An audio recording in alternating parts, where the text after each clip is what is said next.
الحمدللہ رب العالمین والصلاة والسلام علی محمد الامین فاعوذ باللہ من الشیطان الرجیم بسم اللہ الرحمن الرحیم۔ خواتین و حضرات، ہم سورہ بقرہ کی آیت 55 سے درس کی ابتدا کر رہے ہیں۔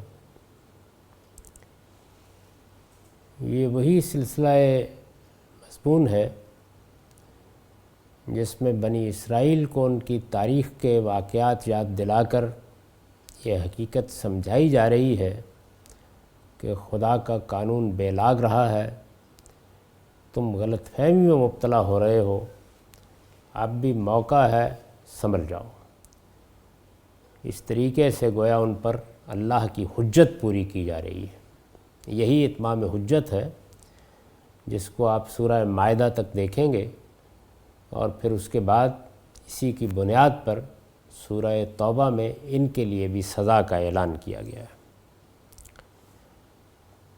ارشاد فرمایا ہے وَإِذْ قُلْتُمْ يَا مُوسَىٰ لَن نُّؤْمِنَ لَكَ حَتَّىٰ نَرَى اللَّهَ جَهْرَةً فَأَخَذَتْكُمُ الصَّاعِقَةُ وَأَنْتُمْ تَنظُرُونَ۔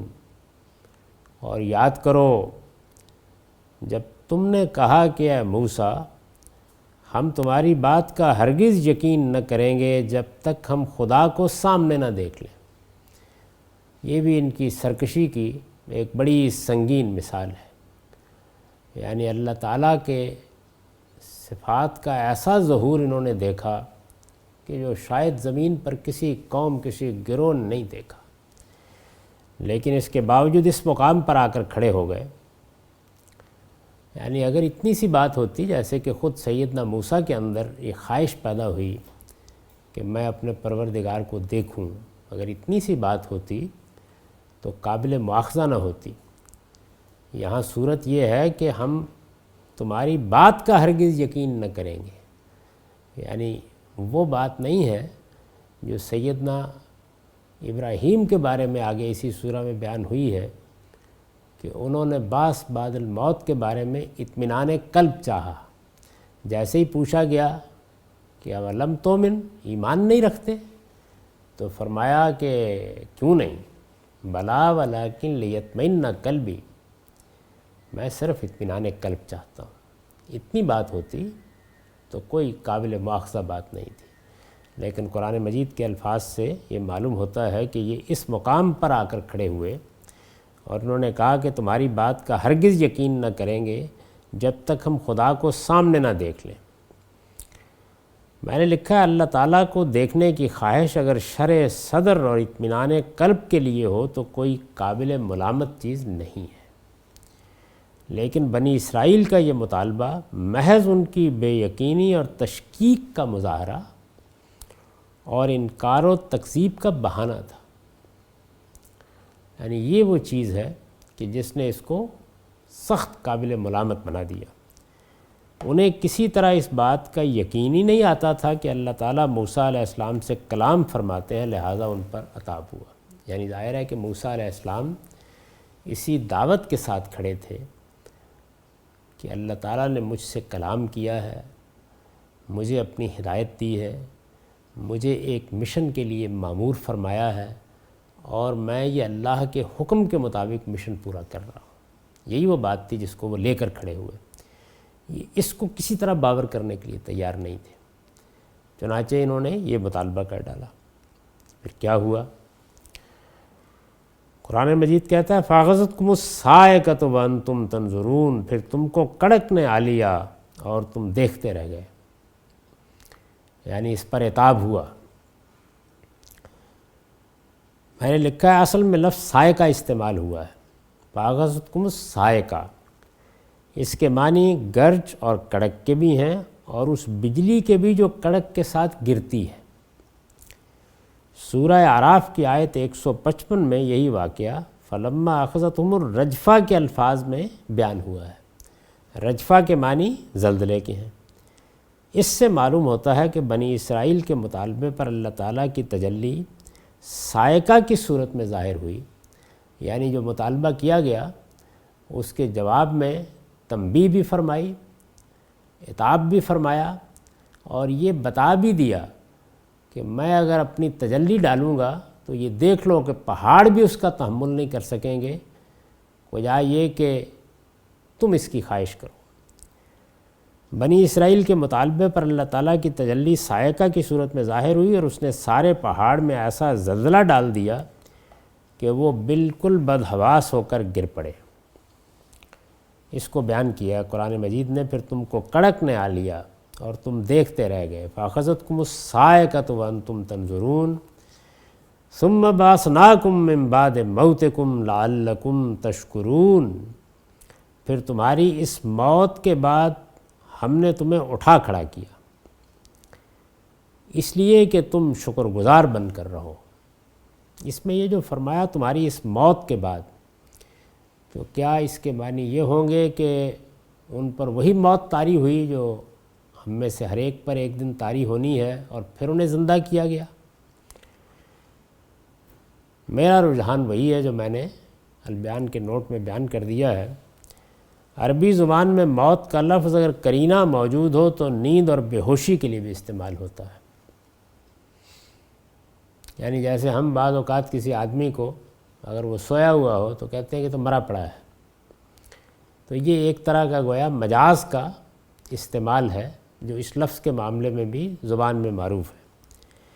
یہاں جس موقع پر یہ لفظ آیا ہے اور جس طرح آیا ہے اس سے صاف واضح ہوتا ہے کہ یہ بے ہوشی کے معنی میں ہے۔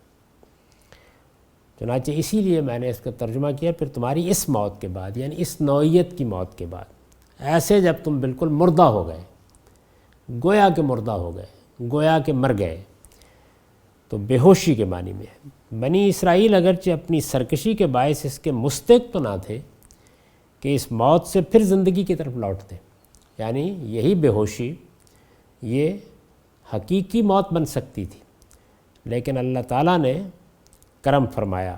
لیکن سورہ اعراف کی آیت 155 سے معلوم ہوتا ہے کہ سیدنا موسیٰ علیہ السلام نے اس موقع پر اس دل سوزی سے ان کے لیے معافی کی درخواست کی کہ اللہ تعالیٰ نے اسے قبول فرما لیا۔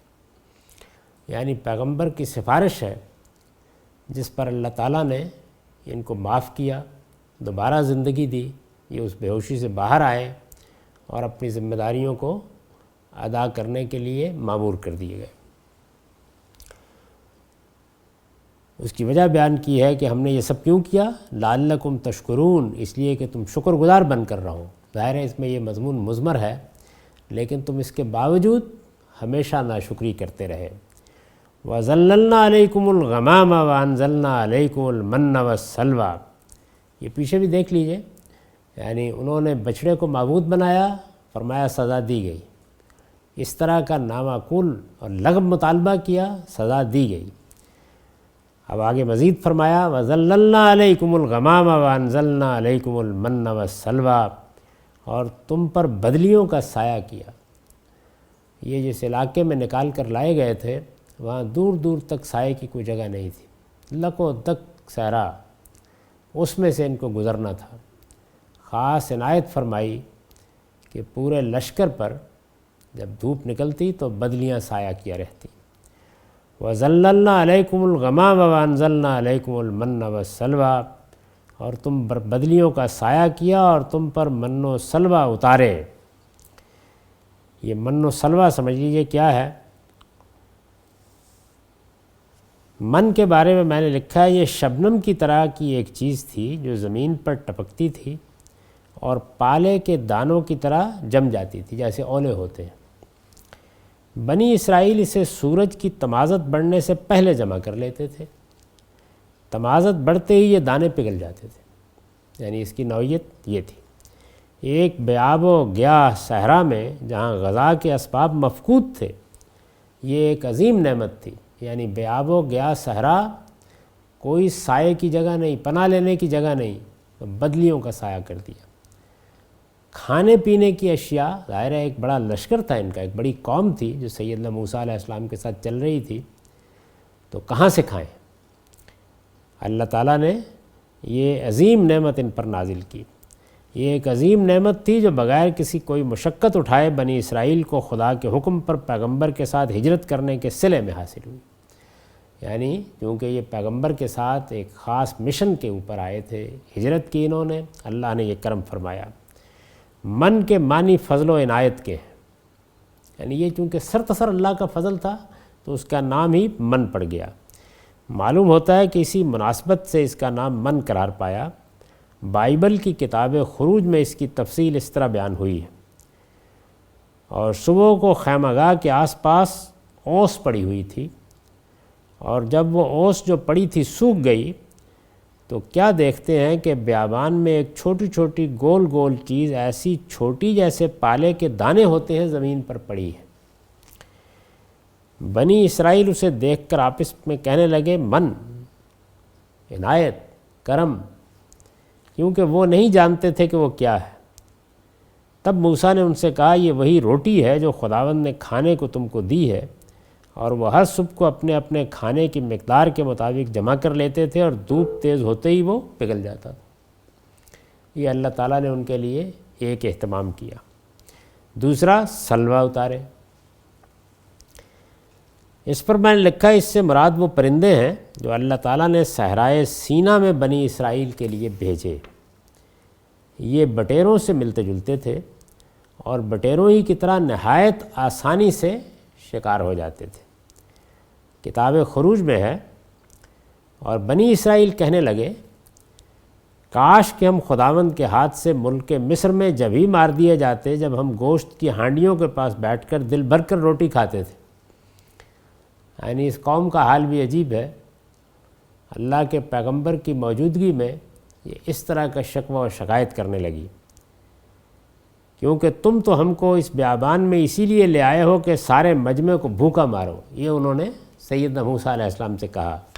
قرآن مجید نے بیان کیا نا کہ موسیٰ علیہ السلام کو انہوں نے طرح طرح کی اذیتیں دی، اور جو اپنے پیغمبر کو اذیت دے وہ قوم خدا سے کیا نعمت پائے گی۔ اور خداوند نے موسیٰ سے کہا میں نے بنی اسرائیل کا بڑبڑانا سن لیا ہے، سو تو ان سے کہہ دے کہ شام کو تم گوشت کھاؤ گے اور صبح کو تم روٹی سے سیر ہوگے، اور تم جان لو گے کہ میں خداوند تمہارا خدا ہوں۔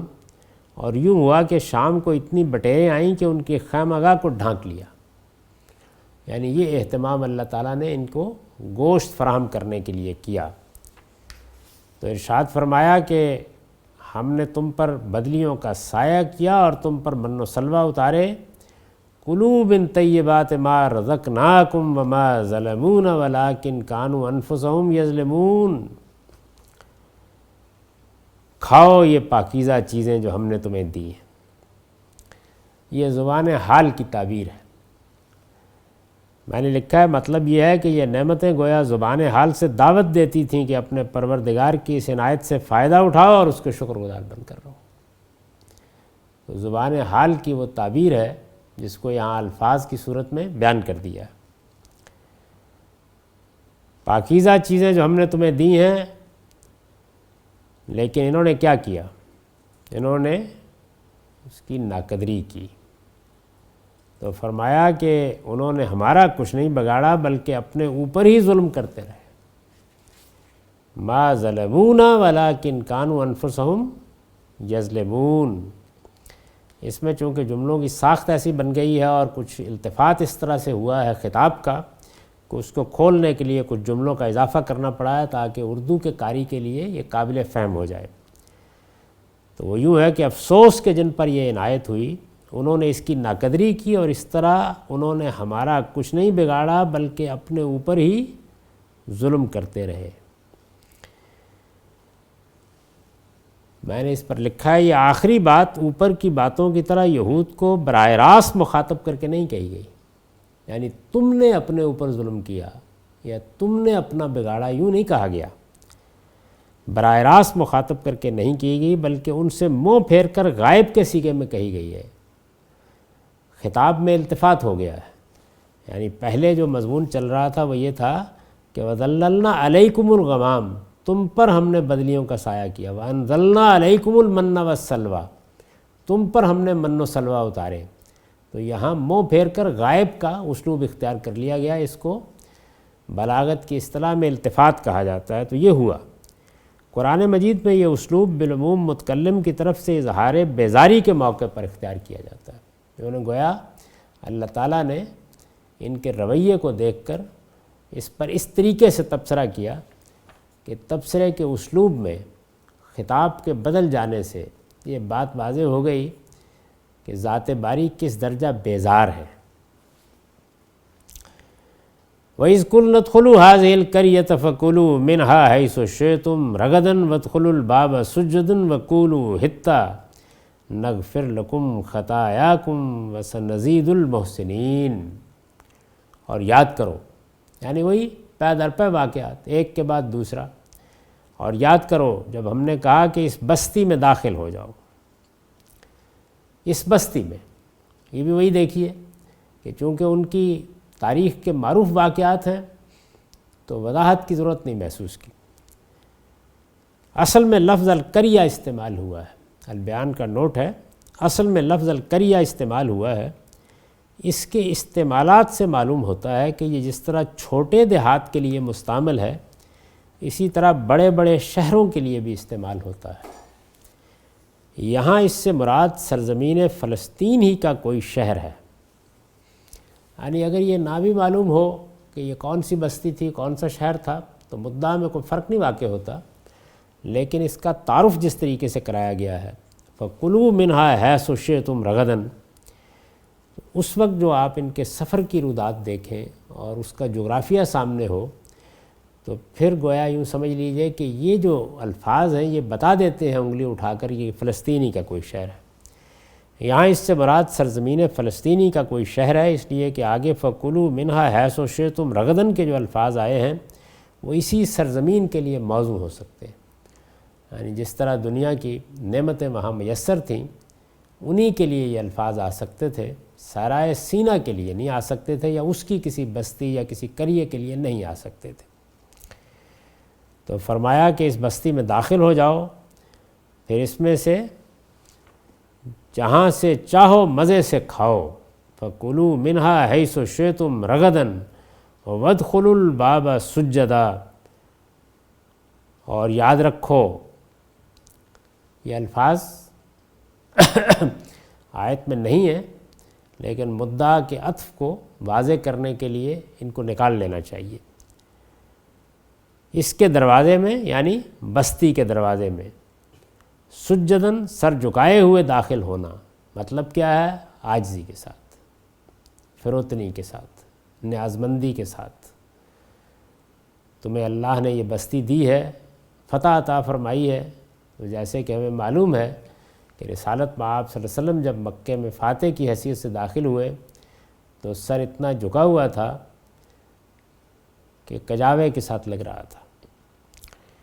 تو یہاں فرمایا کہ اس طرح داخل ہونا، کیونکہ اللہ جب کوئی نعمت دیتا ہے تو اس کا سب سے بڑا تقاضا یہی ہوتا ہے کہ آدمی متکبر نہ ہو، اس کو اپنا ذاتی استحقاق نہ سمجھے، یہی خیال کرے کہ یہ اس پروردگار کی نعمت ہے، اس کا شکر گزار ہو، اس کے سامنے اپنا سر جھکا دے اور ہمیشہ یہ محسوس کرے کہ وہ ایک عاجز بندہ ہے اور یہ اللہ ہے جس نے اس پر کرم فرمایا ہے۔ تو ان کو یہ تعلیم دی گئی، یہ ہدایت کی گئی۔ اس کے دروازے میں عجز کے ساتھ سر جھکائے ہوئے داخل ہونا۔ اصل الفاظ ہیں وَادْخُلُوا الْبَابَ سُجَّدًا۔ القریہ کے بعد الباب کا لفظ جس طرح یہاں آیا ہے، اس سے عربیت کی روح سے بستی کا دروازہ ہی مراد ہو سکتا ہے، یعنی پیچھے کہا قُلْنَا ادْخُلُوا هَٰذِهِ الْقَرْيَةَ اور پھر کہا وَادْخُلُوا الْبَابَ، تو اس میں ظاہر ہے کہ باب القریہ ہو سکتا ہے، خیمہ عبادت کا دروازہ جیسے کہ استاد امام نے مراد لیا ہے وہ نہیں ہو سکتا۔ اسے خیمہ عبادت کا دروازہ کے معنی میں لینے کے لیے کوئی قرینہ نہیں ہے۔ تو وَادْخُلُوا الْبَابَ سُجَّدًا، سر جھکائے ہوئے داخل ہونا، اس مفہوم کے لیے اصل میں سجدن کا لفظ آیا ہے۔ میں نے لکھا ہے صاف واضح ہے کہ اس سے مراد یہاں سر جھکانا ہے۔ قرآن کی آیت دلیل ہے کہ سجدہ عربی زبان میں جس طرح زمین پر پیشانی رکھ دینے کے معنی میں آتا ہے، اسی طرح محض سر جھکا دینے کے معنی میں بھی آتا ہے۔ حالانکہ وَادْخُلُوا الْبَابَ سُجَّدًا میں یہ معنی تو نہیں ہو سکتے کہ دروازے میں تم سجدہ کرتے ہوئے داخل ہونا جیسے کہ ہم سجدہ کرتے ہیں، تو سر جھکانے کے مفہوم میں ہے، کیونکہ جب آپ چل رہے ہیں تو سر ہی جھکا سکتے ہیں، یہ تو نہیں ہو سکتا کہ آپ سجدہ کریں، اور اگر سجدہ کرانا مقصود تھا تو پھر وادخلوا الباب سجدا کا اس کو حال نہیں ہونا چاہیے تھا۔ تو ان دونوں باتوں نے یہ واضح کر دیا ہے کہ سجدہ عربی زبان میں اس معنی میں بھی آ جاتا ہے، یعنی تعظیم سے سر جھکا دینا۔ وَقُولُوا حِطَّةٌ نَغْفِرْ لَكُمْ خَطَايَاكُمْ وَسَنَزِيدُ الْمُحْسِنِينَ، اور دعا کرنا کہ پروردگار ہمارے گناہ بخش دے۔ فرمایا ہم تمہارے گناہ بخش دیں گے، اور تم میں سے وہ لوگ جو اچھا رویہ اختیار کریں گے ان پر ہم اور بھی عنایت فرمائیں گے۔ اس کے لیے عربی میں جو الفاظ آئے ہیں ہمارے گناہ بخش دے، وہ ہے وَقُولُوا حِطَّةٌ۔ اصل الفاظ ہیں قُولُوا حِطَّةٌ، ان میں حِطَّةٌ ایک جملے کا قائم مقام ہے، یعنی مسئلتنا حِطَّہ۔ اس کی تعلیف یہ ہے، جو لوگ عربیت کا ذوق رکھتے ہیں وہ اندازہ کر سکتے ہیں کہ یہاں اصل میں مبتدا حذف کر دیا ہے۔ حِطَّہ حَطَّہ یحُطُّ سے ہے، جس کے معنی جھاڑ دینے کے ہیں۔ یہاں اس سے مراد گناہوں کا جھاڑ دینا ہے۔ عربی اور عبرانی چونکہ قریب الماخذ زبانیں ہیں، اس وجہ سے گمان ہوتا ہے کہ عربی میں عبرانی میں بھی یہ جھاڑ دینے اور بخش دینے کے مفہوم میں مستعمل رہا ہے۔ یعنی یہ حِطَّہ جو ہے، یہ لفظ اس طرح استعمال ہوا ہے کہ یہ ایسے معلوم ہوتا ہے کہ جیسے عبرانی سے تعبیر اٹھا لی گئی ہے اور پھر اسی کو قرآن مجید میں بیان کر دیا ہے، تو اس کی تعلیف ہم نے سمجھانے کی کوشش کی ہے۔ تو اس طرح ان سے کہا گیا کہ دعا کرنا کہ ہمارے گناہ بخش دے، تو ہم تمہارے گناہ بخش دیں گے، اور تم میں سے وہ لوگ جو اچھا رویہ اختیار کریں گے ان پر ہم اور بھی عنایت فرمائیں گے۔ سنزید المحسنین، یہ ہدایت ان کو کی گئی۔ جب وہ اس بستی کو فتح کر کے داخل ہو رہے تھے تو ان سے کہا گیا کہ سر جھکائے ہوئے، عاجزی کے ساتھ، فروتنی کے ساتھ، نیازمندی کے ساتھ داخل ہونا، اور اپنے گناہوں کی معافی مانگتے ہوئے داخل ہونا۔ لیکن ہوا کیا؟ وَبَدَّلَ الَّذِينَ ظَلَمُوا قَوْلًا غَيْرَ الَّذِي قِيلَ لَهُمْ، پھر جو بات ان سے کہی گئی تھی، یعنی کہا تو یہ گیا تھا نا کہ تم مغفرت کی دعا کرتے ہوئے داخل ہونا، پھر جو بات ان سے کہی گئی تھی ظالموں نے اسے ایک دوسری بات سے بدل دیا۔ اس پر البیان کا نوٹ ہے، یعنی بنی اسرائیل کے کچھ بدبختوں نے حِطَّةٌ کے لفظ کو، جو استغفار اور توبہ کا کلمہ تھا، اس سے بالکل مختلف مفہوم رکھنے والے کسی لفظ سے بدل لیا۔ جیسے بعض اوقات اوباش لوگ ہوتے ہیں، یا ایسے لوگ ہوتے ہیں کہ جو ہر چیز ہی کو استہزاء کا نشانہ بنا لیتے ہیں، جن کی سارے حصے مزاح کا تعلق اصل میں سنجیدہ حقائق کی سے ہوتا ہے، جس کے کچھ نمونے ہم اپنی شاعری میں بھی دیکھتے ہیں، جیسے کہ مرزا غالب کے بعض اشعار ہیں۔ تو ان لوگوں نے بھی یہی کیا کہ اس کی جگہ پر ایسا لفظ رکھ دیا کہ گویا اس کا مذاق اڑا رہے ہیں۔ بدلہ کا جو لفظ اصل میں استعمال ہوا ہے، یہ جب اپنے دو مفعولوں کے ساتھ آتا ہے تو اس کے معنی ایک چیز کی جگہ کسی دوسری چیز کو رکھ دینے کے ہوتے ہیں۔ لفظ کی یہ نوعیت پیش نظر رہے تو اسے محض رویے کی تبدیلی کے معنوں میں نہیں لیا جا سکتا، اس کے صاف معنی یہی ہے کہ انہوں نے اس لفظ کو کسی دوسرے لفظ سے تبدیل کر دیا۔ یعنی یہ جو فرمایا ہے کہ فَبَدَّلَ الَّذِينَ ظَلَمُوا قَوْلًا غَيْرَ الَّذِي قِيلَ لَهُمْ، پھر جو بات ان سے کہی گئی تھی ظالموں نے اسے ایک دوسری بات سے بدل دیا۔ تو یہ ظاہر ہے کہ رویے کی تعبیر بھی ہو سکتی ہے، گویا یہ کہ انہوں نے لفظ تو زبان سے وہی کہا، لیکن ان کا رویہ مذاق اڑانے کا، استہزاء کرنے کا تھا، انہوں نے اس بات کو معنوی حیثیت سے تبدیل کر دیا۔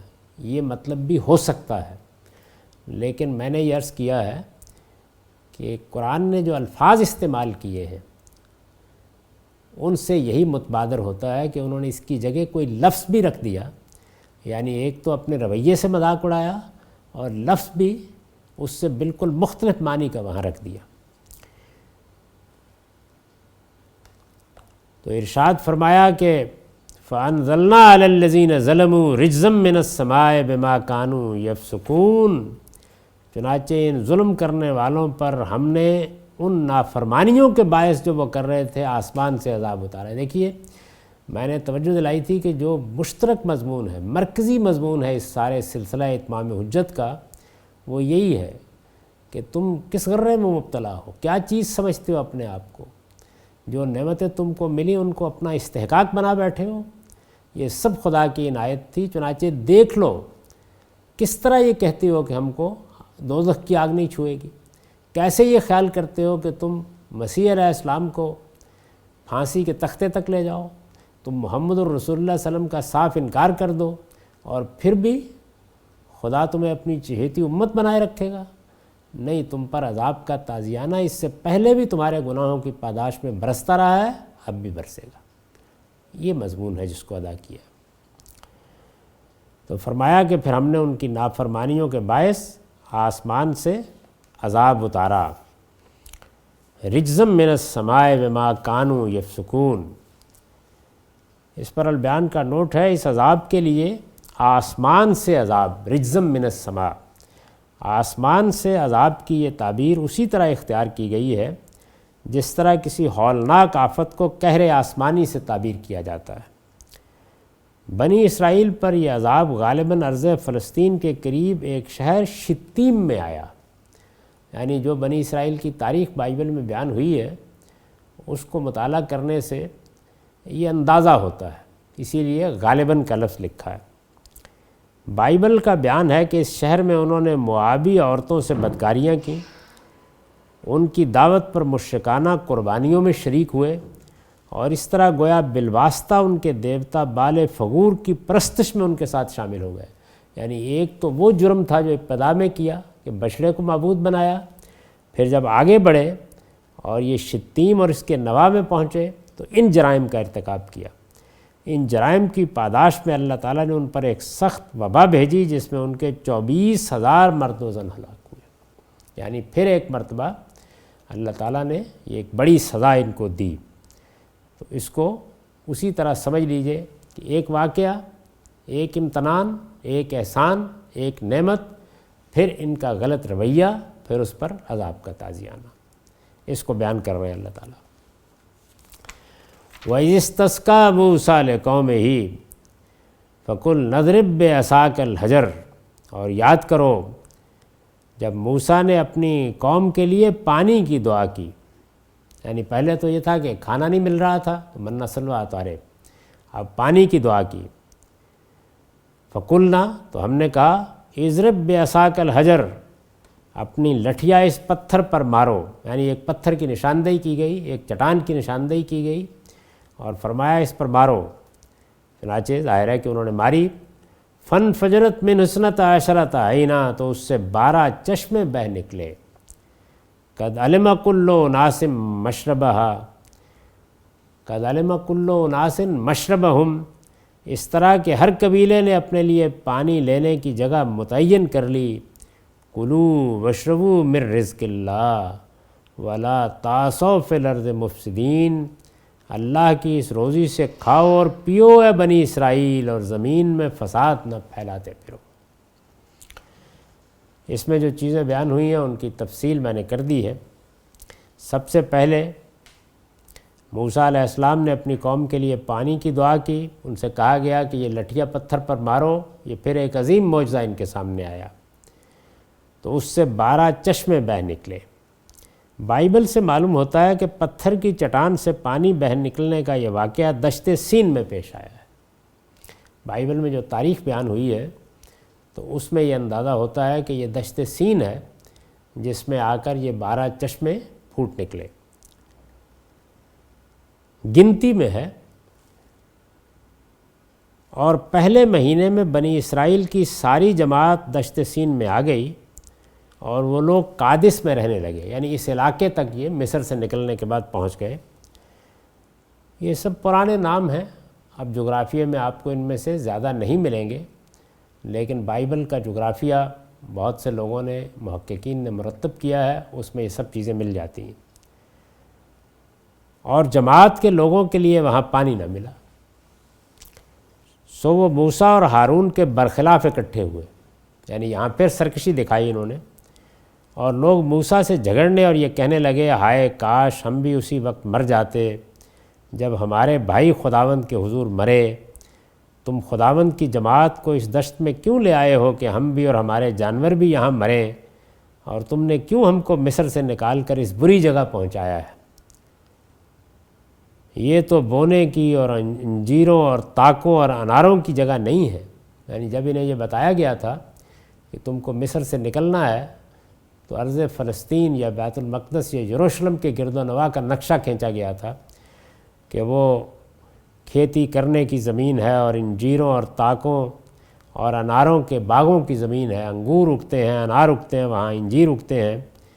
تو یہ اس کا حوالہ دیا انہوں نے، یہ تو بونے کی اور انجیروں اور تاکوں اور اناروں کی جگہ نہیں ہے، بلکہ یہاں تو پینے کے لیے پانی تک میسر نہیں۔ اور موسیٰ اور ہارون جماعت کے پاس سے جا کر خیمہ اجتماع کے دروازے پر اوندے منہ گرے۔ یعنی اس قدر انہوں نے ضج کیا کہ گویا موسیٰ علیہ السلام نے جا کر اپنے آپ کو اپنے پروردگار کے سامنے ڈال دیا۔ تب خداوند کا جلال ان پر ظاہر ہوا، اور خداوند نے موسیٰ سے کہا کہ اس لاٹھی کو لے اور تو اور تیرا بھائی ہارون تم دونوں جماعت کو اکٹھا کرو اور ان کی آنکھوں کے سامنے اس چٹان سے کہو کہ وہ اپنا پانی دے، اور تو ان کے لیے چٹان ہی سے پانی نکالنا، یوں جماعت کو اور ان کے چوپایوں کو پلانا۔ چنانچہ موسیٰ نے خداوند کے حضور سے اسی حکم کے مطابق وہ لاٹھی لی، اور موسیٰ اور ہارون نے جماعت کو اس چٹان کے سامنے اکٹھا کیا اور ان سے کہا، سنو اے باغیو۔ یہ سرکشی جو اوپر بیان ہوئی ہے اس کی بنا پر فرمایا، سنو اے باغیو، کیا ہم تمہارے لیے اسی چٹان سے پانی نکالیں؟ تب موسیٰ نے اپنا ہاتھ اٹھایا اور اس چٹان پر 2 بار لاٹھی ماری، اور کثرت سے پانی بہہ نکلا، اور جماعت نے اور ان کے چوپایوں نے پیا۔ یہ ایک غیر معمولی معجزہ جب ان کو پیاس نے ستایا تو پروردگار نے انہیں دکھایا۔ اس کے بعد یہ مزید فرمایا تھا کہ 12 چشمے پھوٹ نکلے۔ یعنی ایک تو یہ کہ پانی میسر ہوا، پانی بھی ایک چشمے کی صورت میں نہیں، 12 چشموں کی صورت میں۔ چنانچہ قد علم کل اناس مشربہم، اس طرح کہ ہر قبیلے نے اپنے لیے پانی لینے کی جگہ متعین کر لی۔ بنی اسرائیل کے 12 خاندان تھے، میں نے لکھا ہے، چنانچہ جب 12 چشمے پھوٹے تو ہر خاندان نے ان پر اپنا گھاٹ الگ متعین کر لیا۔ 12 ہی خاندان تھے، 12 ہی قبیلے تھے، اور 12 ہی چشمے پھوٹ نکلے، اور یہ اندیشہ نہ رہا کہ ان کے درمیان پانی لینے پر کوئی جھگڑا برپا ہو۔ یعنی امتنان، احسان، عنایت اور انعام کی یہ آخری حد ہے۔ 12 چشمے پھوٹ نکلے کہ جاؤ، کوئی جھگڑا نہیں ہونا چاہیے، اپنا اپنا گھاٹ متعین کرو اور وہاں سے پانی لے لو۔ کلوا واشربوا من رزق اللہ ولا تعصوا فی الارض مفسدین، اللہ کی اس روزی سے کھاؤ اور پیو اے بنی اسرائیل، اور زمین میں فساد نہ پھیلاتے پھرو۔ یہ یاد ہوگا کہ پیچھے جب من و سلوہ کا ذکر ہوا تھا تو یہ فرمایا تھا کہ کلو، کھاؤ، اور یہاں فرمایا کہ کلوا واشربوا، کھاؤ اور پیو۔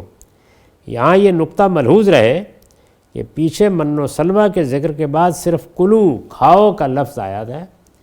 اس کی وجہ یہ ہے کہ اس وقت تک صرف غذائی کا اہتمام ہوا تھا، اس کے ساتھ جب پانی کا اہتمام بھی اس فراوانی کے ساتھ ہو گیا تو اب کلو واشربوا کے الفاظ آئے ہیں، یعنی کھاؤ اور پیو۔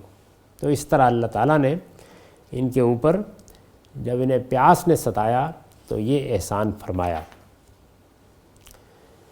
ارشاد ہوا، وَإِذْ قُلْتُمْ يَا مُوسَىٰ لَن نَّصْبِرَ عَلَىٰ طَعَامٍ وَاحِدٍ، اور یاد کرو جب تم نے کہا اے موسیٰ ہم ایک ہی کھانے پر صبر نہ کریں گے۔ یعنی اب مزید سرکشی، من و سلوہ اتار دی اللہ تعالیٰ نے، لیکن انسان کی طبیعت میں ہے تنوع پسندی۔ یہ ایک مرتبہ پھر شکایت لے کر آ گئے، ہم ایک ہی کھانے پر صبر نہ کریں گے۔ فَادْعُ لَنَا رَبَّكَ يُخْرِجْ لَنَا مِمَّا تُنبِتُ الْأَرْضُ مِن بَقْلِهَا وَقِثَّائِهَا وَفُومِهَا وَعَدَسِهَا وَبَصْلِهَا، سو ہمارے لیے اپنے رب سے دعا کرو کہ یہ سبزی، ککڑی، لہسن، مسور اور پیاز جو زمین اگاتی ہے وہ ان چیزوں میں سے ہمارے لیے نکال کر لائے۔ یعنی اب گویا انہوں نے اس تنوع کا، اس ذائقے کا مطالبہ کیا۔ یہاں جو لفظ لہسن کے لیے استعمال ہوا ہے وہ فوم ہے۔